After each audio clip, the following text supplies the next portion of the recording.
চট্টগ্রামে মশলার বাজারে ঝাঁঝ বেড়েই চলছে। দেশের সবচেয়ে বড় পাইকারি বাজার খাতুনগঞ্জে মশলা জাতীয় সব পণ্যের দাম ঊর্ধ্বমুখী। এজন্য 4টি কারণ বলছেন আমদানিকারকরা: ডলার সংকট, আমদানি খরচ বৃদ্ধি, বৈশ্বিক অস্থিরতা ও সরবরাহ স্বল্পতাকে দুষছেন তারা। সিলন টি রপ্তানিতে শীর্ষে।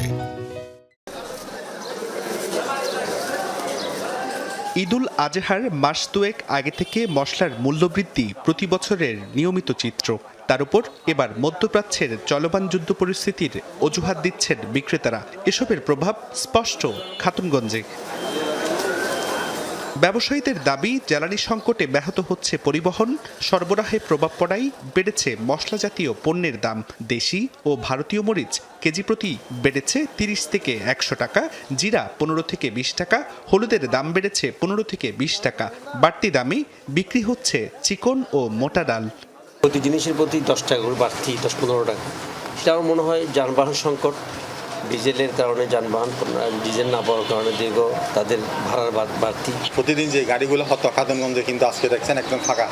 গাড়িগুলো বিভিন্ন জায়গা থেকে যে পোর্ট থেকে আসতো, স্থলা বন্দর থেকে, এগুলো কিন্তু কমে আসতেছে। আর বিশেষ করে ইন্ডিয়াতেও কিন্তু কিছু কিছু পণ্যের দাম বেড়েছে। যেমন আসলে ডলার সংকট হওয়ার কারণে, কারণ ডলারের কিন্তু হাই রেট, সেটা তো অবশ্যই বিশ্ববাজারে আপনারা দেখতেছেন। সে তো আপনার এখন গিয়ে ওই ইন্ডিয়ার মরিচটা গিয়ে হাই রেট হয়ে যাচ্ছে।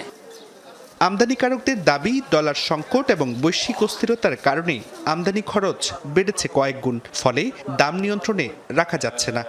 মরিচের দাম বৃদ্ধি বলতেছে, এটা আসলে ফলনটা কম হওয়ার কারণে দামটা বাড়তি। তার সাথে আছে আপনার ডলার সংকট আর জ্বালানি পরিবহন সেক্টরে একটা অস্থিরতা। হলুদের দাম বেড়েছে প্রায় 20 থেকে 25 টাকা, মরিচার দাম বেড়েছে প্রায় 25 থেকে 30 টাকায়, এবং প্রায় পণ্যের দাম বেড়েছে। এবং আমরা মনে করছি যে যদি এটা যুদ্ধ বা এই আমদানির যে সংকট সেটা যদি দীর্ঘায়ী হয়, তাহলে আগামী ঈদুল আজহা উপলক্ষে যে মশলার যে চাহিদা সেটি অনেকাংশে ঘাটতি থাকবে। হঠাৎ করে মূল্যবৃদ্ধিতে বিপাকে ভোক্তারা। কোরবানি ঈদের আগে মশলার বাজার নিয়ন্ত্রণে তদারকি জোরদারের দাবি তাদের। বেশি হলেও যখন আমার ইমার্জেন্সির দরকার, এইটার জন্য আমি কম্প্রোমাইজ কম্পিটিশন করতে পারছি না। বাজার একটু জিনিসপত্রের মশলাপাতির দাম বেশি দেখতেছি এখন মনে করেন আমরা হাত পা বাঁধা, আমাদেরকে তো খরিদ করে খেতে হবে। হয়তো আমরা যেখানে আগে 1 কেজি প্রয়োজন ছিল, সেখানে আমরা এখন কি হাফ কেজি নিচ্ছি। ব্যাপারটা হচ্ছে এতটুকু, আমরা কমাই আসতেছি, সাশ্রয়ী আমাদের নিজেরটা করতেছি। সুবাইর রিফাত, যমুনা নিউজ, চট্টগ্রাম।